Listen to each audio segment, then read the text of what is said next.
The chandeliers in Buckingham Palace cast long shadows across the marble floor. It was just past midnight when Sergeant Thomas Ward stood at attention outside the Queen's private gallery. His breath came in short bursts. His hands trembled despite years of training. In his jacket pocket, folded carefully, was a letter he had written 3 times and torn up twice. Tonight, everything would change.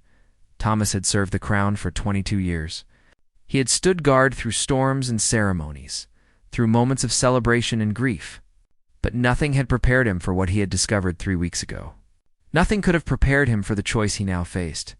If you want to see how courage can change everything, make sure you subscribe and press the bell icon. You won't want to miss what happens next. It started on an ordinary Tuesday afternoon. Thomas was escorting a jeweler through the palace corridors. The man had been called to inspect several pieces from the royal collection. Standard procedure. Routine maintenance. But when they reached the vault, something was wrong. The Queen's emerald tiara was missing from its case. So was the diamond Riviere necklace and the sapphire brooch that once belonged to Queen Victoria. 3 pieces, priceless, gone.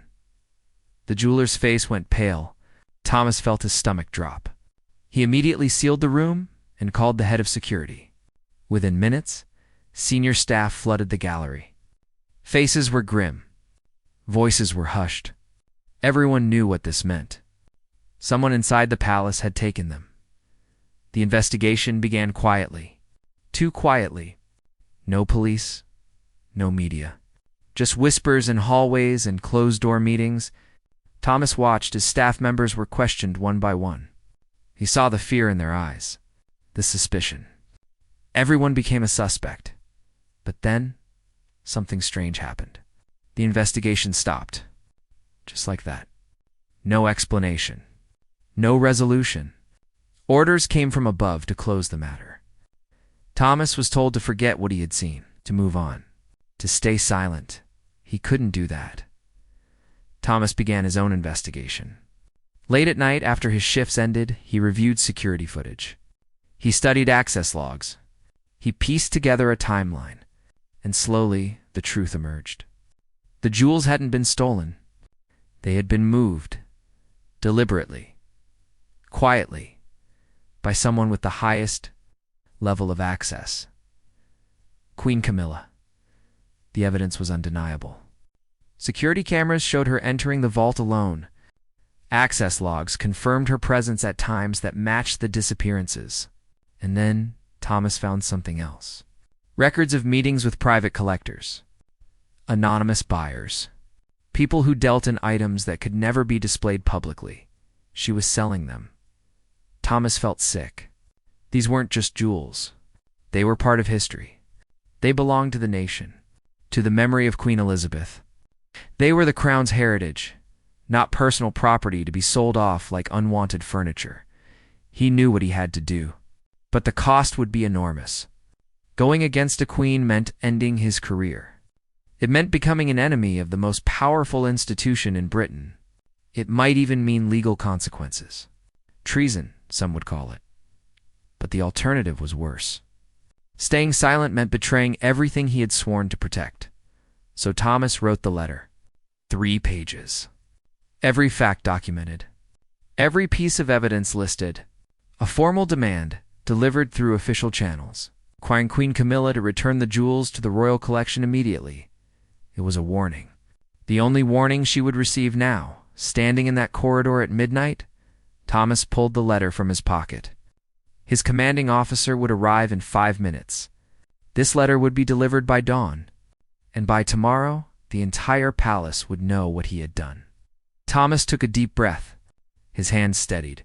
The chandeliers flickered above him, casting dancing shadows across the walls. Morning light filtered through the palace windows when Thomas received the summons. His commanding officer, Colonel James Blackwood, wanted to see him immediately. The letter had been delivered. The response was swift. Thomas walked through corridors he had protected for decades. Staff members looked away as he passed. Word traveled fast in the palace. Everyone already knew he had done something unthinkable. He had challenged the Queen. Colonel Blackwood's office was cold, despite the summer warmth outside. The older man sat behind his desk, rigid and silent. The letter lay open in front of him. Thomas could see his own handwriting from across the room. "Do you understand what you've done?" Blackwood's voice was quiet. Dangerous. Thomas stood at attention. "Yes, sir. You've accused Her Majesty of theft. You've demanded she return property you claim she's stolen. You've gone around every protocol, every chain of command." Blackwood's jaw tightened. "You've committed career suicide. Jewels belong to the crown, sir. Not to any individual. Not even the Queen." Blackwood stood slowly. He was a tall man, imposing even in his 60s.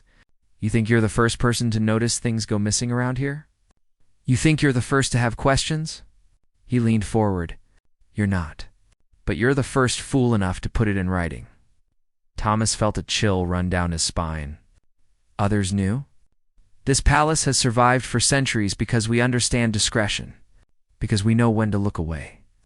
Blackwood picked up the letter. "But you had to play hero. Someone has to, sir." The room fell silent. Outside, guards changed positions. Life continued as it always had. But inside this office, everything had shifted. Blackwood walked to the window. For a long moment, he said nothing. Then, quietly, "You're being reassigned. Effective immediately. Night duty at the East Gate. No access to the main building. No contact with senior staff." It was a banishment. The East Gate was where they put guards who were being pushed out. Where careers went to die. And the jewels, sir. Blackwood turned sharply. "The jewels are none of your concern. Not anymore." Thomas felt anger rise in his chest. "With respect, sir, I took an oath. We all did. To protect the crown.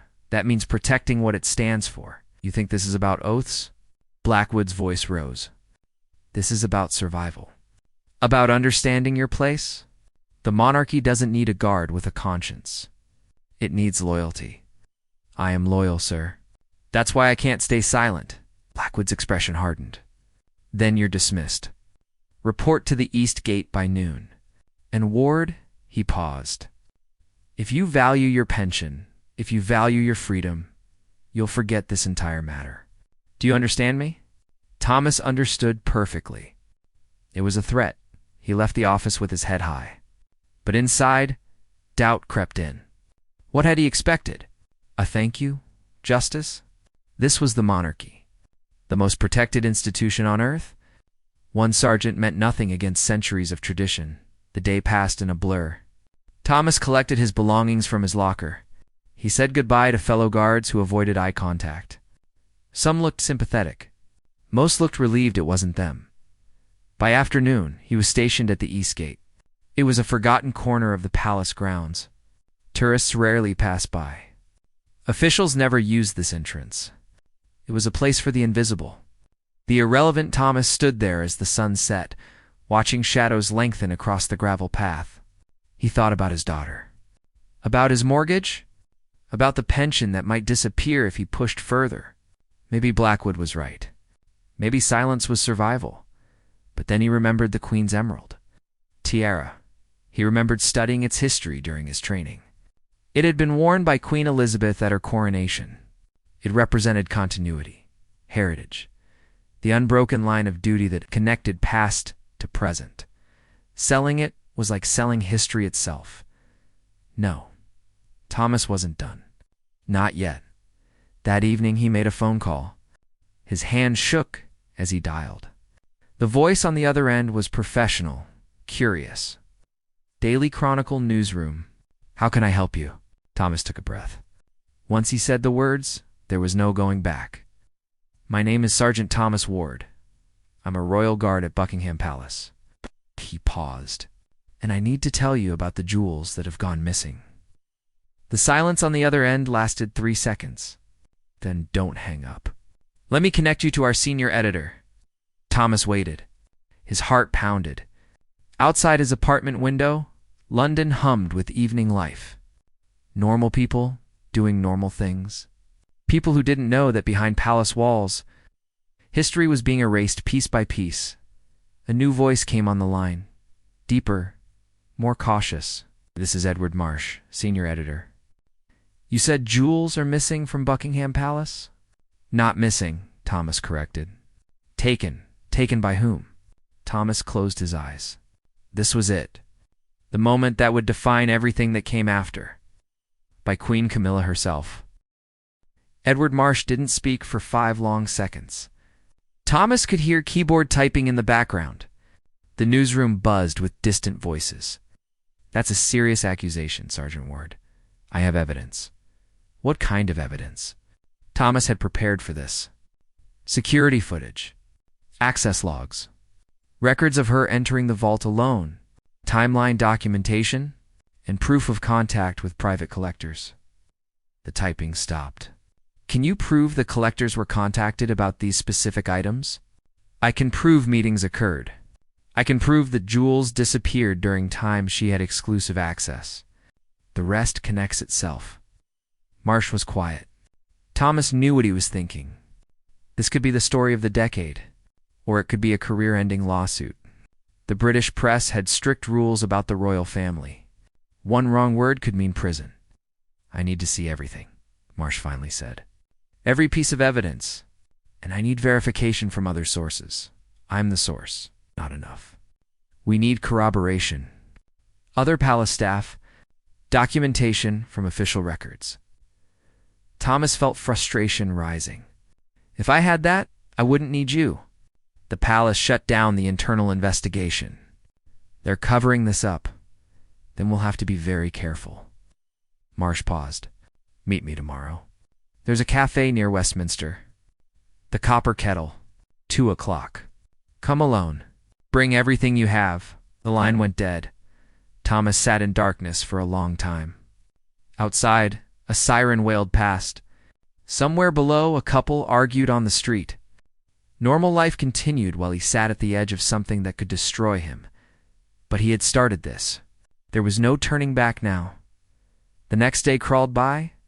Thomas reported to the East Gate as ordered. Hours passed in silence. Few people used this entrance. Those who did barely glanced at him. He had become what the palace wanted, invisible. At 1:30, he left his post early. A younger guard covered for him without asking questions. Everyone knew Thomas was finished anyway. What did one broken rule matter?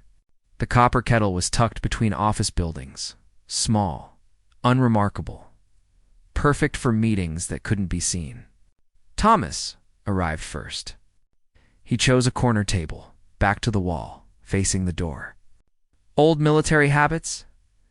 Edward Marsh arrived exactly at 2. He was younger than Thomas expected. Maybe 40. Sharp suit. Sharper eyes. He carried a leather bag and a coffee cup. Sergeant Ward sat without offering his hand. Show me what you have. Thomas slid a folder across the table. Inside were printouts of security footage stills, access logs he had photographed with his phone, and his own handwritten timeline. Marsh studied each page carefully. Minutes passed. His expression revealed nothing. Finally, he looked up. This is good, but it's not enough for publication. What do you mean? I mean, we can't print accusations against the Queen based on one guard's documentation. We need official sources. We need palace confirmation. They'll never confirm it. Exactly. Ash leaned back, which puts us in an impossible position. You're asking us to start a constitutional crisis based on evidence that, while compelling, isn't bulletproof. Thomas felt anger flash through him. So you won't run the story? I didn't say that. Marsh tapped the folder. I said we need more, and I think I know how to get it. How? There's a member of Parliament, Victoria Hayes. She's been pushing for transparency in royal finances for years. Gets shut down every time. But if she receives evidence like this, she can demand an official investigation. Parliamentary privilege means she can say things in public that we can't print. Ow. Thomas considered this. And if she goes public, you can report on what she says. Exactly. We're not making accusations. We're reporting on parliamentary proceedings. Marsh smiled slightly. It's legal. It's safe. And it puts pressure where it needs to be. What if she doesn't believe me? Oh, she'll believe you. She's been waiting for something like this for a decade. Marsh stood. I'll make contact. Give me 48 hours. Don't speak to anyone else. Don't do anything that draws attention. Just wait. Thomas nodded slowly. 48 hours felt like forever, but Marsh was already leaving. The meeting had lasted less than 15 minutes. Thomas sat alone with his cold coffee, wondering if he had just made everything better or infinitely worse. That evening, Thomas returned to his apartment to find a message on his phone. Unknown number. The voice was female, clipped, urgent. Sergeant Ward, this is Victoria Hayes. We need to talk tonight. I'm sending a car to your address at 8. Please be ready. The message ended. Thomas checked the time. 6:30. 90 minutes. His hands shook as he made tea. This was moving fast. Too fast. Marsh had said 48 hours, but apparently Hayes worked faster. Thomas didn't know if that was good or bad. At exactly 8 o'clock, a black car pulled up outside. The driver didn't get out. Didn't introduce himself. Just opened the back door and waited. Thomas climbed in. The door closed. They drove through London streets in silence. The driver took turns that didn't make sense, doubling back, checking mirrors, making sure they weren't followed.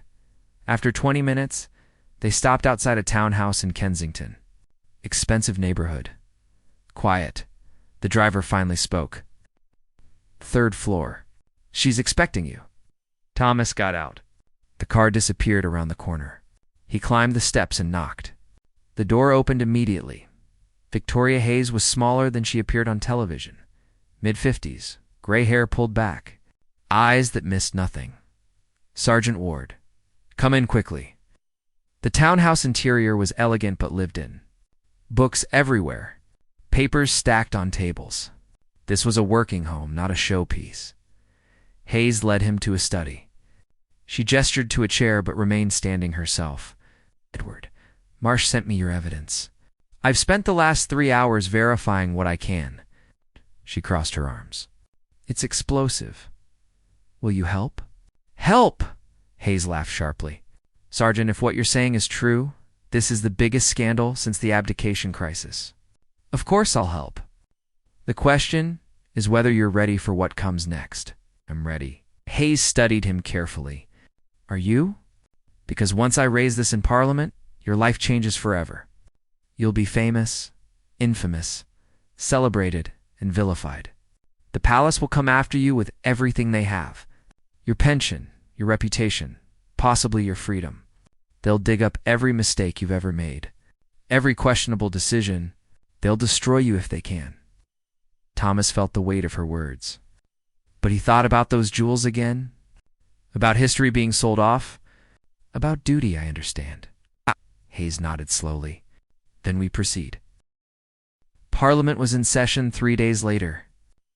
Thomas watched from his apartment as Victoria Hayes stood at the podium. The chamber was crowded. Members sensed something important was coming.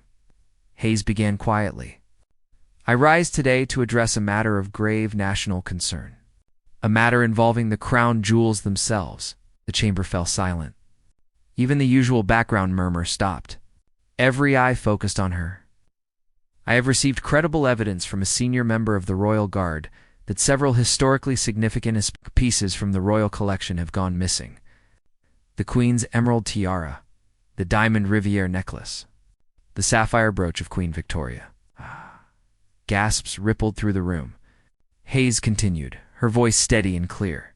Furthermore, I have evidence suggesting these items were not stolen by outside thieves. They were removed by someone with the highest level of access. Someone who should be their guardian, not their thief. The chamber erupted. Shouts of disbelief, demands for proof. The speaker called for order repeatedly. Hayes waited, letting the chaos settle. I am calling for an immediate independent investigation.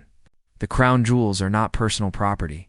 They belong to the nation, to history. And if they are being sold off like common merchandise, the British people have a right to know.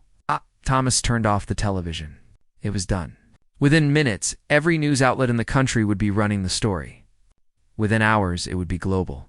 His phone rang almost immediately. Private number. Thomas answered cautiously. Sergeant Ward. The voice was refined, cold, authoritative. This is Sir Richard Pemberton, the Queen's private secretary. Her Majesty requests your presence at the palace immediately. Thomas felt his stomach tighten. Am I being arrested? You're being given an opportunity to explain yourself before matters proceed further. I suggest you take it. The line went dead. Thomas stared at his phone. This could be a trap. They could detain him, silence him, make him disappear into the legal system, where cases dragged on for years, but refusing felt like cowardice. He called Victoria Hayes. She answered. On the first ring, summon me to the palace, Thomas said. Don't go alone. I'm sending a solicitor. Martin Chen, best in London. He'll meet you at the front gate in 30 minutes. What do I say to them? The truth. Nothing more, nothing less. And Martin will make sure they understand you're protected now. You're not just a guard anymore, Thomas. You're a witness. 30 minutes later, Thomas stood at the palace gates with Martin Chen beside him. The solicitor was young, maybe 30, but his eyes were old with experience. Say nothing without my approval, Chen instructed. If they threaten you, stay calm. Everything that happens now is theater. They want you scared. They were escorted through corridors Thomas knew by heart. But today they felt different. Hostile. Every portrait seemed to judge him. Every guard they passed looked through him like he was already gone. Sir Richard Pemberton met them. In a formal receiving room, tall, silver-haired, the embodiment of establishment power. Sergeant Ward. Thank you for coming. His tone suggested this was anything but voluntary. He glanced at Chen. And you are? Martin Chen, Mr. Ward's legal counsel. Pemberton's expression flickered with annoyance. This is a private matter. Nothing about this is private anymore, Chen replied smoothly. Your invitation was noted by several witnesses. So is our presence here. Shall we proceed? Pemberton gestured to chairs. They all sat. The room felt heavy with unspoken tension. Sergeant Ward, you have made extremely serious allegations against Her Majesty. Allegations that have now been broadcast to the nation. Pemberton folded his hands. I'm here to offer you a chance to retract them. I won't do that. You realize you're destroying your own life? Your career, your pension, your reputation? All for what? A misunderstanding. It's not a misunderstanding, sir. The jewels are missing. Queen Camilla removed them. I have proof. Pemberton's jaw tightened. You have security footage of Her Majesty accessing a vault she has every right to access. You have timeline coincidences. You have assumptions and conspiracy theories. Chen spoke up. He has enough evidence to warrant an independent investigation, which is exactly what Parliament is now demanding. Parliament has no authority over the Crown. Actually, Chen smiled slightly. Parliament has considerable authority when it comes to public assets, and the crown jewels are public assets held in trust. If they're being mismanaged or sold, Parliament absolutely has the right to investigate. Pemberton stood abruptly. This conversation is over. Not quite. Chen remained seated. Her Majesty has one opportunity to resolve this quietly. Return the jewels to the royal collection immediately. Issue a statement explaining they were temporarily relocated for cleaning or appraisal. And this matter ends? You're dictating terms to the Queen? We're offering a resolution that protects everyone, including Her Majesty. Chen stood slowly. But if the jewels aren't returned within 72 hours, Mr. Ward will testify before Parliament's inquiry committee, and everything becomes public record. Pemberton's face flushed with anger. You're threatening the monarchy.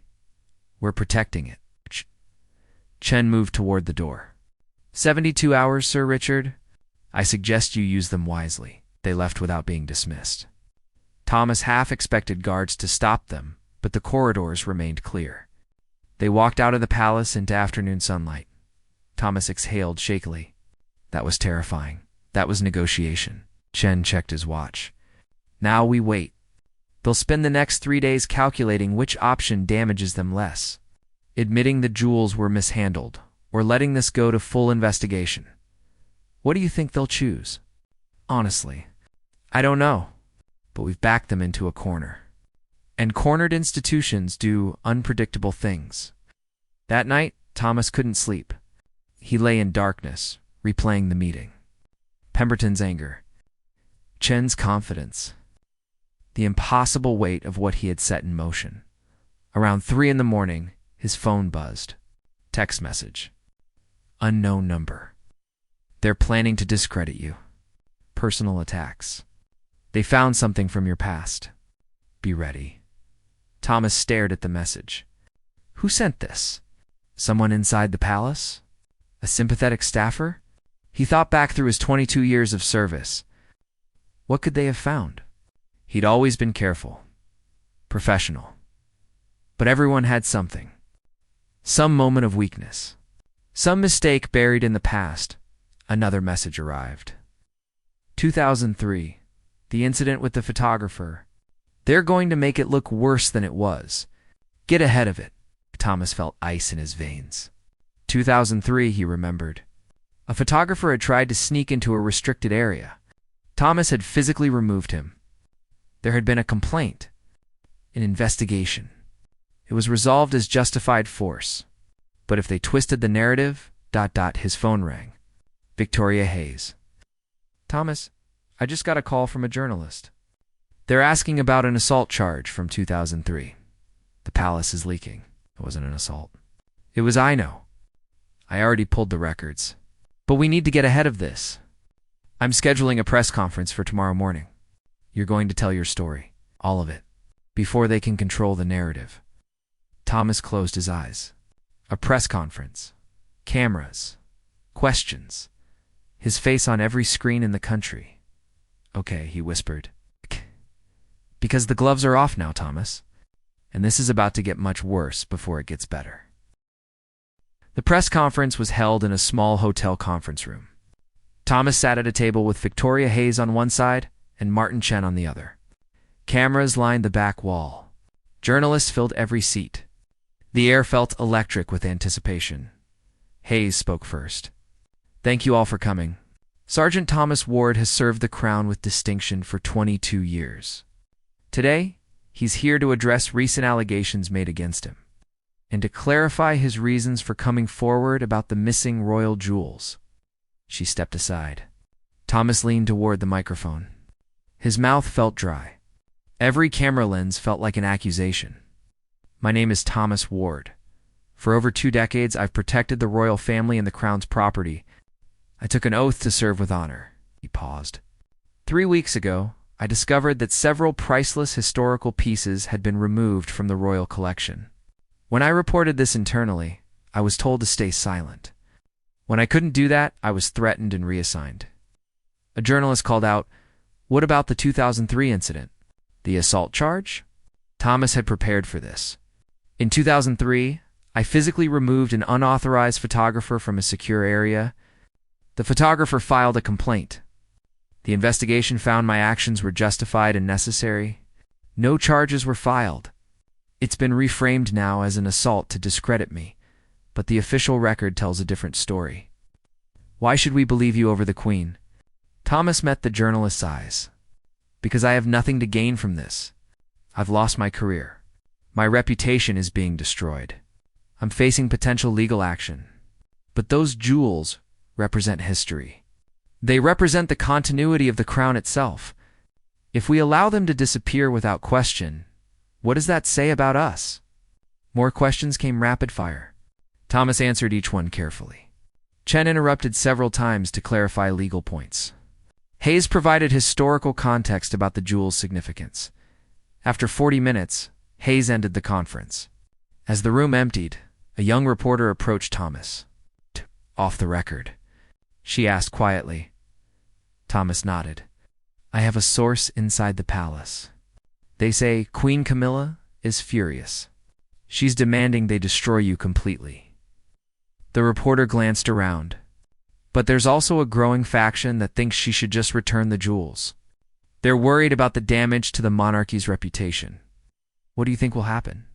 Honestly, I think it depends on public opinion. If people support you, the palace will have to back down. If they turn against you..." She didn't finish the sentence. That evening, Thomas watched the news coverage from his apartment. His press conference was the lead story on every channel. Reactions were divided. Some praised his courage. Others called him a traitor. Social media erupted with hashtags supporting both sides. Then, around 9 o'clock, something unexpected happened. Other palace employees began coming forward.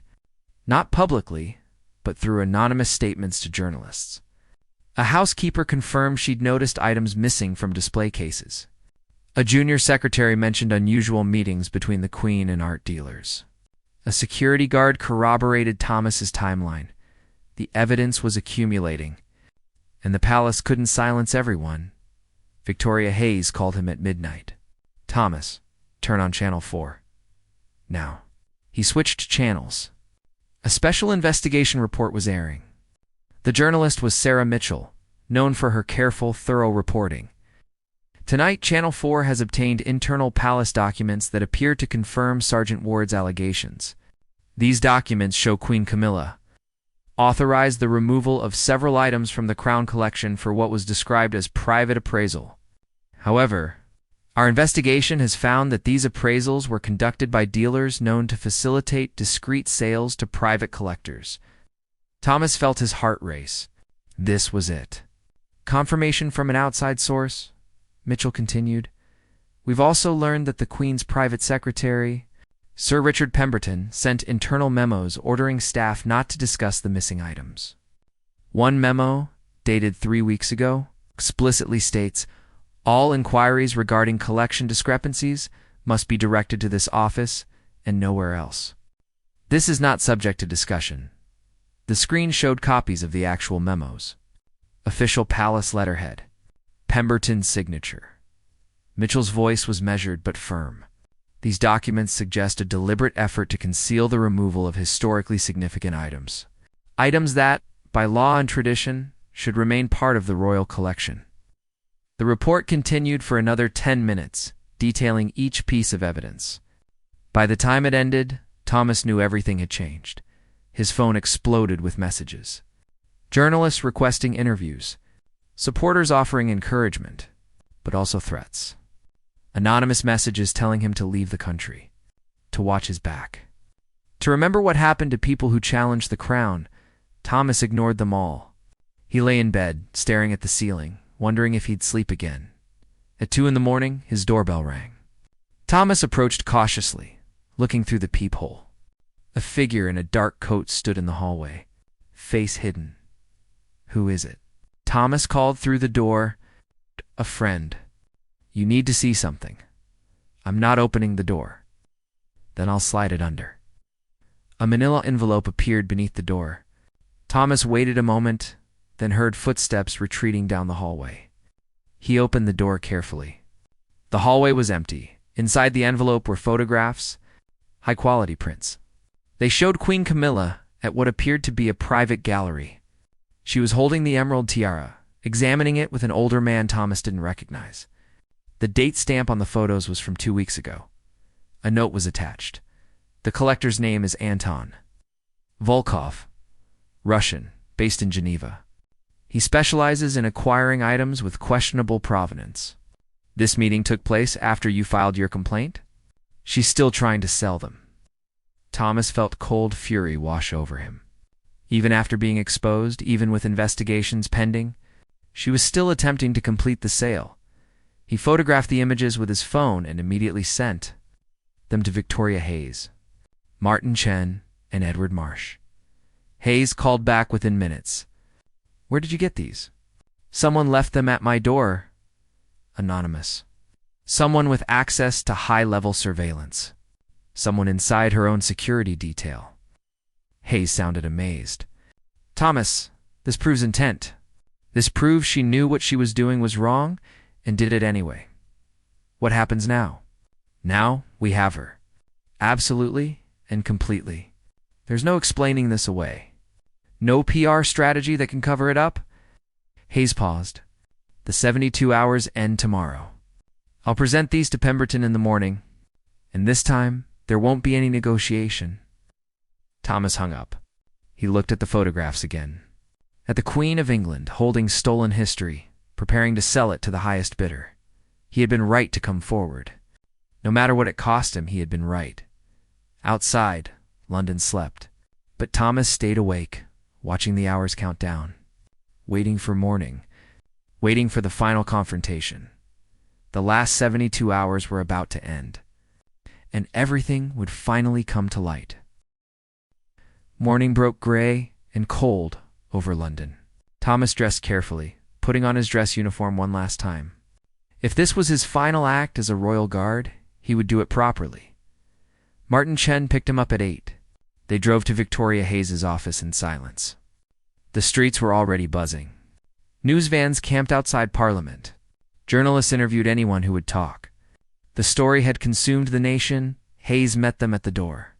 She looked tired, but determined. Pemberton agreed to meet at 10. Neutral location. A solicitor's office in the city. He knows we have the photographs. Will she be there? Thomas asked. The Queen? No, she's still at Windsor. But Pemberton has full authority to negotiate on her behalf. Hayes studied Thomas. Are you ready? This is the moment. Everything comes down to what happens in that room. Thomas nodded. He was ready. The solicitor's office was in a modern building near St. Paul's Cathedral. Sleek glass and steel. The conference room had floor-to-ceiling windows overlooking the city. Sir Richard Pemberton was already seated when they arrived. He looked older than he had 3 days ago, worn as Hayes, Sergeant Ward. He didn't stand. Didn't offer pleasantries. You wanted this meeting? What are your terms? Hayes placed the photographs on the table. Pemberton looked at them without touching them. His jaw tightened. These were taken 2 weeks ago, Hayes said. After Sergeant Ward filed his complaint. After the palace claimed the matter was closed. Her Majesty was still attempting to sell the crown's property to a private collector with known ties to black.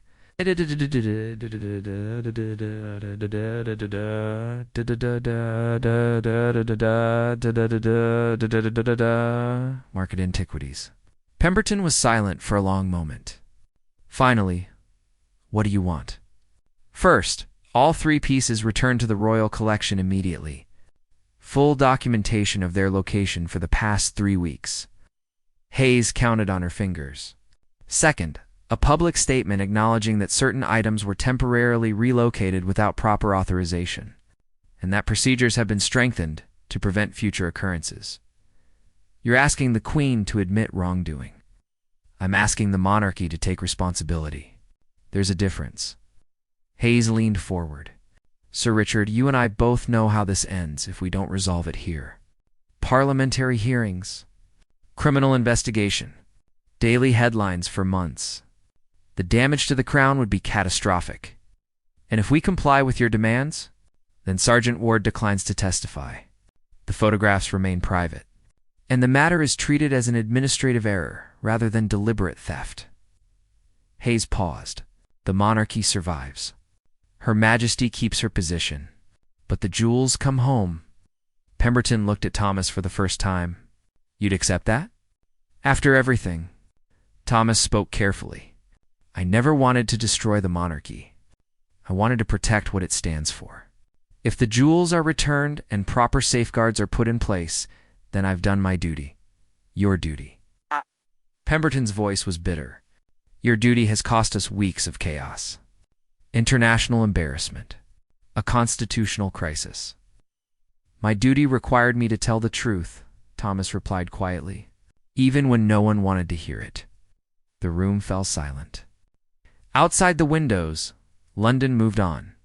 Buses and taxis. People rushing to work. Normal life, unaware that in this room, history was being decided. Pemberton stood slowly. He walked to the window, hands clasped behind his back. When he spoke, his voice was tired. The jewels will be returned by this evening. They are currently in secure storage, pending authentication. They never left the country. It turned. The Queen believed she had the authority to manage the collection as she saw fit. She was advised incorrectly. That advice has been corrected. It was a lie, and everyone in the room knew it, but it was a lie they could all work with. Hayes nodded. "And the public statement will be released tomorrow morning. The exact wording will be negotiated between our offices." Pemberton moved toward the door. "But understand this, Sergeant Ward. You may have won this battle, but you've lost your place in the institution you claim to serve. Your career is over. Your name will be remembered as the man who challenged his queen." "Can live with that," Thomas said. Pemberton left without another word. The door closed with a soft click. Chen exhaled slowly. "Well, that's done." Hayes smiled for the first time in days. "That's done. Thomas, you did it. The jewels are coming back." Thomas felt strange. Not triumphant. Not relieved. Just empty. He had accomplished what he set out to do. The cost was everything he'd built over 2 decades. That evening, Thomas stood outside Buckingham Palace one last time. As a civilian now, his access had been revoked that afternoon. His uniform was packed in a box at home. At exactly 6 o'clock, a palace vehicle pulled through the gates. Through the iron bars, Thomas could just make out a secured case being carried inside. The jewels. Coming home, he stood there for a long moment, watching the lights come on in the palace windows. Somewhere inside, in the vault he had protected for so many years, the emerald tiara would be placed back in its case. The diamond riviere would return to its display. The sapphire brooch would rest once more where it belonged. History. Preserved. A tourist noticed him and approached with a camera.